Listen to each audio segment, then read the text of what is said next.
Welcome back to Magic Stew, everybody. It's time for Draft Hot Seat. That was almost a Rudy entrance. That was great. Almost. That was awesome. That was probably pretty terrible from the camera's perspective. What are we like? Yeah, that make us Gamma Investments. Gamma Investments. We're like several Greek alphabet letters down. Jesus. Leishard Omega Investments. Oh, good Lord. Welcome, everybody, to Draft Hot Seat here on Magic Stew. For those of you who are joining us for the first time, here's a little bit about how it works. Liam has selected some uncommons from M19. I'm going to talk about how good they are in Limited. I'm going to give them a score from 1 through 5, 1 being the absolute worst, 5 being the absolute greatest. The Carmina Burana of entrances. Past examples of this include Icy Manipulator, Tatiova Benthic Druid, Monstrosaur, Charging Monstrosaur, a Monstrosaur of the charging variety. And that's basically it. Ones include Double Cast. Just garbage. I'll play Double Cast. Yeah. You ready for this? If you play double cast, you're a bad person and you should feel bad. Double Gassed sounds like stitched two zombies together, Yes. which does happen in this set. Yes. But, like... That's common, isn't it? It is. Yeah. 4-2 with Menace. For 4 mana. Yeah. It's not bad. Whenever I'm in black, I like to have that one. If I'm aggressive, I don't like to play my control decks. 4-2s don't block very well. Also, you know, I have better finishers. Alright, you guys ready for this? Mark's Disembodied Voice is ready for this. How many cards do I have to say out this time? 4. Okay. Our first one is Girapor Guide.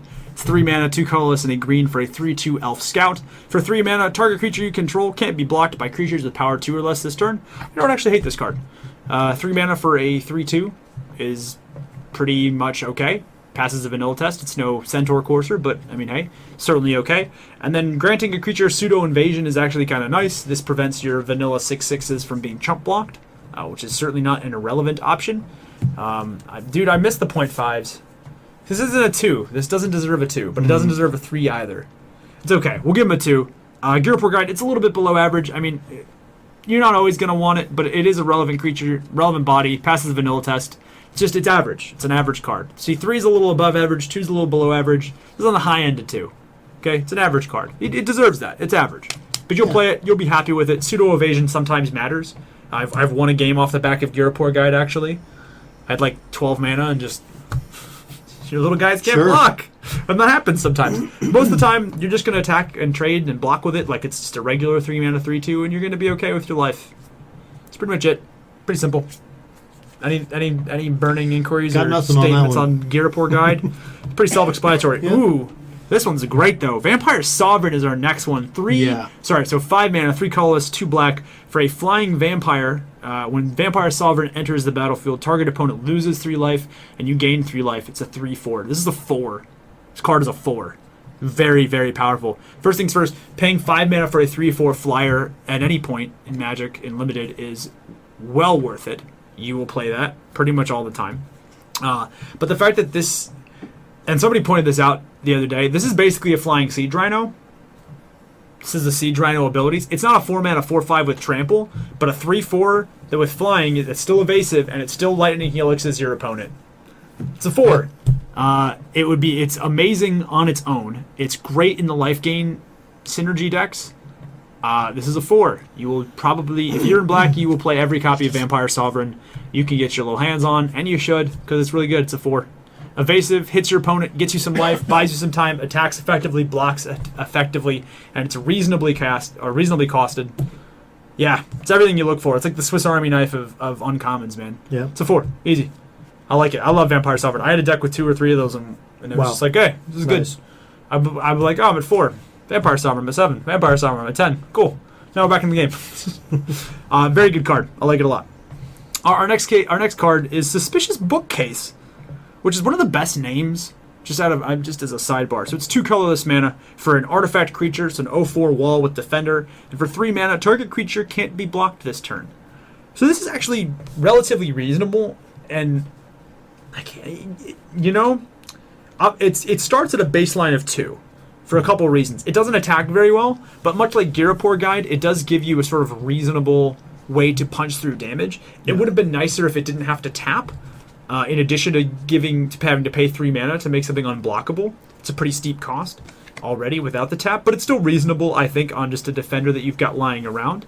But if you've got a lot of big creatures that you need to push through, and or a lot of artifact synergy, in your decks. This card could even honestly shoot up as high as a 3, I think. But I think the baseline for Suspicious... I know, but I think the baseline for Suspicious Bookcase is going to be a 2. But if you're in a deck with a lot of those Seekers of Starlight, Sanctum, the ones that draw you a card when they enter the battlefield, or the Artificer that turns this into a 5/5, or if you're willing to block and then hopefully eat a combat trick and you can bring it back with Trusty Pack Beast, like there's a ton of synergy with artifacts in this set, and being able to make a guy completely and totally unblockable is surprisingly good. Oh yeah. Again, you're not going to want it in everything. Like you're not going to want Suspicious Bookcase in your red white go wide deck, but if you're playing blue-black control and you need to sneak your Fisher in, like if you have Ishareth the Awakener, for example, and you want to attack in for a little bit, it's not bad. I give it a 2, but again, this could shoot as highly as a 3, maybe even a 3 point. I'm just kidding. I'm not going to bring the point system back. But yeah, I think it starts as a 2 and can go as high as a 3 if you have a lot of synergy. Also, the art's great. I don't know who you are, Anastasia Ovchinnikova.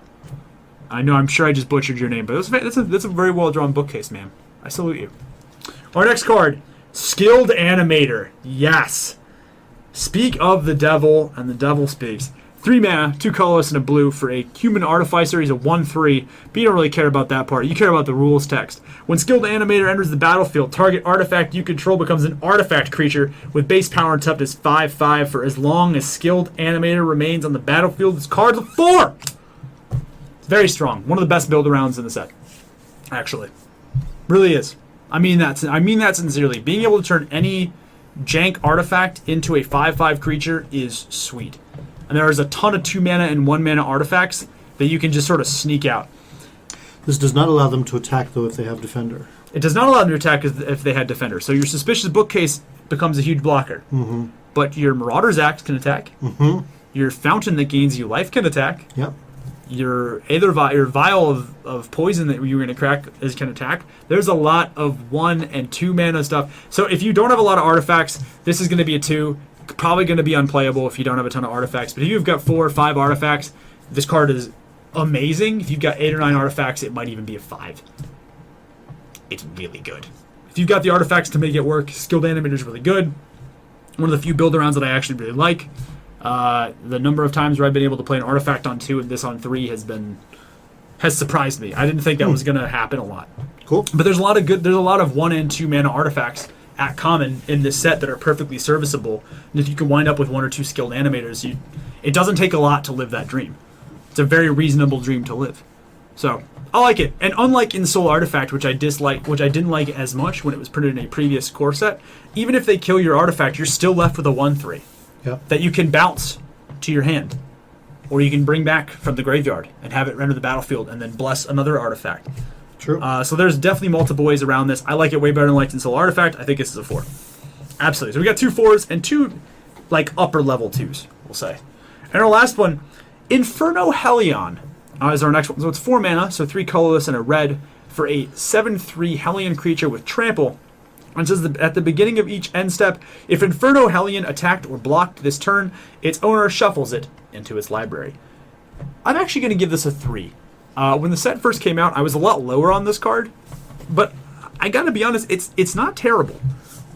It's grown on me the more I've looked at it. So you gotta treat this as almost like a really slow removal spell in a lot of cases. In some decks, it's literally just like, hey, this is a less effective Lava Axe that kind of eats a creature, or multiple creatures, which I actually think, or eats a removal spell, which is fine. And in some decks, you're just going to play it defensively. It's going to eat their biggest attacker, and then you're going to be okay with it. Honestly, unless they've got a ton of stuff on the board, if somebody's attacking into that, they're up to something. Right. Well, or they just don't care. If you've got this and they've got a bunch of 2/2s, then yeah, you're in Yeah, I mean, if they got 10 2/2s. It's not a great scenario, Sure. or 4 1/1s, because the Go Wide deck exists in this format. But it's not great. Then you'll probably want to side out against decks that like to go wide with a lot of small ground creatures. But if you're an aggressive deck that's just looking to push through that last bit of points of damage, or if you're an aggressive deck that's sort of been put on the back foot, and you have to swap your Hellion for a big fatty, potentially, or if you are the red-white go-wide deck, and this is just your way of making sure that you push through that last couple points of damage or trade with a big incoming attacker that your 1/1s and your 2/2s can't deal with. I'll be honest, I really hated this card. And I'll be completely straight with you guys. I hated this card when I first saw it. I thought it was underwhelming when I first played against it. And then it's popped up in a couple scenarios where I've been like, you know what? It's not impressive. It is reasonable. And if that's not the definition of a 3 in Hotseat, I don't know what Sure. is. It's a reasonable card. I think it's a 3. I think make it cost one more, maybe even one more red, and give it haste, and you'd have an insane card. No. You don't think so? Nope. Because then it would. Because it's full. Like we've seen cards like that before. Mm-hmm. There was a 7 mana. Or there's a 7/7 for 5 mana with haste. Okay. And I don't know if it had trample or not, but it was in Shards of Alara block or Alara Reborn, Mm-hmm. and it was borderline unplayable. Is I that don't just think because it- you're so far along in the game? I don't that think I don't think it had trample was part of it, but people are like, oh, but you could still get them. And it's like, who cares?